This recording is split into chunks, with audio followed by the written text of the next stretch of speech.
My dear friends, एक बार फिर से स्वागत है आपका आपके अपने यूट्यूब चैनल में। तो आज के इस वीडियो में हम देखने वाले हैं आई इन्फेक्शन के बारे में, वो भी फंगल आई इन्फेक्शन। जैसे कि मैंने आपको बताया है, फंगस ऐसी चीज़ होती है, कहीं लग जाती है तो जल्दी छोड़ती भी नहीं है। और आँखें तो इतनी खूबसूरत चीज़ होती हैं कि इसकी रक्षा, इसकी सुरक्षा हर मनुष्य की जिम्मेदारी है। तो आँखें जो हैं, इससे जुड़ी इन्फेक्शंस के बारे में भी थोड़ा सा देख लेते हैं, क्योंकि ये बहुत इम्पॉर्टेंट पार्ट ऑफ लाइफ है। हमारे शरीर का बहुत ही ज़रूरी हिस्सा ये भी है, सभी ज़रूरी हिस्से हैं और उनमें से एक ये भी है। तो आँखों में फंगल इन्फेक्शन, इसको देखिए हम कहते हैं केरेटाइटिस मतलब क्या? कॉर्नियल, यानी कि जो ये सफ़ेद वाला भाग है, सबसे पहले जो आपको दिखती है किसी भी इंसान की आंखों में, उसका इन्फेक्शन, पहले फ्रंट लेयर ऑफ आई का इन्फेक्शन, इसको कहते हैं केरेटाइटिस। अब अगर आप फंगल इन्फेक्शन की बात करें तो इसको एंडोप्थेल्माइटिस के नाम से भी कहते हैं। देखिए, एंडोप्थेल्माइटिस ये दो तरह का है। केरेटाइटिस यानी कि पहले आँख के एकदम कॉर्नियल लेयर पे इन्फेक्शन, और दूसरा है एंडोप्थेल्माइटिस। एंडोप्थेल्माइटिस दो तरह के होता है, एक्सोजीनस और एंडोजीनस। एक्सोजीनस एंडोप्थेल्माइटिस में क्या होता है, बाहर से हो सकता है किसी पेड़ से आप टकराए हो, किसी पेड़ से चोट लगी हो, कोई श्रब से, किसी चीज़ से, झाड़ी से आँखों को टच लग गया हो, तो एक्सोजीनस क्या, उस चीज़ से आपकी बॉडी में कोई फंगस एंटर कर गया, वो एक्सोजीनस। और एंडोजीनस, ब्लड में कोई इन्फेक्शन है फंगस का और उसकी वजह से इन्फेक्शन हो गया आँखों में, तो दैट इज़ एंडोजीनस, मतलब वो आपके बॉडी के अंदर की चीज़ है। ठीक है। अब देखिए, ये कौन कौन से फंजाई होते हैं जो ये कॉज करते हैं। पहला है फ्यूजेरियम, जो कि मिट्टी में या फिर पेड़ पौधों में रहता है। दूसरा है एस्परजिलस, जो कहाँ रहता है, इंडोर या आउटडोर इन्वायरमेंट्स में रहता है।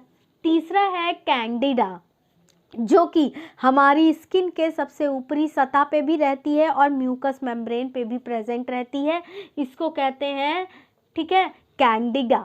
तो यही इन्फेक्शन, कैंडिडा वाला ही क्या होता है, ब्लड के रास्ते से जब आँखों को इन्फेक्ट करता है तो उसको हम क्या कहते हैं, एंडोजीनस वाली बात मैंने बताई थी आपको। ठीक है। अब सिम्टम्स की बात कर लें तो देखिए, आगे बढ़ने से पहले मैं आपसे एक रिक्वेस्ट करना चाहूँगी। यूट्यूब पे हमारा एक और चैनल है 10 डायरेक्शन न्यूज़ के नाम से, जिसका डिस्क्रिप्शन में मैं लिंक शेयर कर रही हूँ। प्लीज़ आप उस चैनल को भी विजिट कीजिए और सब्सक्राइब ज़रूर कीजिएगा। तो सिम्टम्स की बात करें भाई, आँखों की बात है तो आँखों में पहला तो क्या होगा, दर्द होगा, आँखें लाल हो जाएंगी, हो सकता है सीवियर कंडीशन पहुँच गई तो धुंधला विजन होगा, और कभी कभी आँखें चली भी जाती हैं, इंसान अंधा भी हो सकता है। फिर रोशनी के प्रति सेंसिटिविटी होगी आँखों में। ठीक है। टीयरिंग ज़्यादा होगी, आँखों से पानी ज़्यादा निकलेगा, और आई डिस्चार्ज, आँखों से गंदगी भी निकलनी शुरू हो जाएगी। ठीक है। ये कुछ सिम्टम्स हैं। अब इसके रिस्क की अगर बात करें, किस वजह से हो सकती है, तो कोई तरह की आई इंजरी विद प्लांट्स, जैसे कि मैंने पहले ही बताया, आप जा रहे हैं, बाइक ड्राइव कर रहे हैं, कुछ भी कर रहे हैं, कोई पेड़ पौधे की टहनी निकली है, आपके आंखों पे लग गई और उसमें फंगस था, वही इन्फेक्शन आपके बॉडी में एंटर कर गया, जिसको हमने एक्सोजीनस कहा था। तो किसी प्लांट से कोई इंजरी हो सकता है, कोई आँखों की सर्जरी हुई हो तब उस दौरान, या फिर उसकी वजह से, या फिर कॉन्टैक्ट लेंस पहनने की वजह से। इसीलिए जो लोग कॉन्टैक्ट लेंस पहनते हैं उनसे हमेशा कहा जाता है अपने लेंस को अच्छे से रखिएगा, हाइजीन मेंटेन करके रखिएगा, और यूज़ भी बहुत ही अच्छे तरीके से कीजिएगा, साफ हाथों से कीजिएगा। ठीक। फिर इसकी डायग्नोसिस की अगर हम बात करें फ्रेंड्स, तो डायग्नोसिस की बात यह है कि आपकी आँखों से जो फ्लूइड कंटिन्यूअस निकल रहा है अभी भी, इस वक्त भी, तो डॉक्टर्स क्या करते हैं, इसी फ्लूइड को थोड़ा सा सैंपल कलेक्ट कर लेते हैं, स्वैप करके। कलेक्ट करने के बाद इसको लैब में कल्चर करके माइक्रोस्कोप के नीचे देखते हैं कि फंगस कौन सा है, और उसके अकॉर्डिंग ट्रीटमेंट होगा, कितना सीवियर है। फिर ट्रीटमेंट पे आ जाते हैं, तो सीवियरिटी के बेस पे, तो देखिए इसके लिए नेटामाइसिन, ठीक है, नेटामाइसिन ये टॉपिकल है, आई ड्रॉप के फॉर्म में आती है। ये बेसिकली बहुत ज़्यादा इफेक्टेड होती है एस्परजिलस और फ्यूजेरियम, ठीक है। एस्परजिलस जो कि इंडोर या आउटडोर इन्वायरमेंट, और फ्यूजेरियम जो कि पे हो सकता है मिट्टी के इन्फेक्शन या प्लांट की इन्फेक्शन की वजह से हो गई हो, तो उस फंगस को ये ठीक करता है। और ये जो है नेटामाइसिन आँखों की जो ऊपर सबसे आउटर लेयर के जो इन्फेक्शन होते हैं आई ड्रॉप डालने से वही सही होते हैं, तो आउटर लेयर के इन्फेक्शन को सही करता है, ठीक है।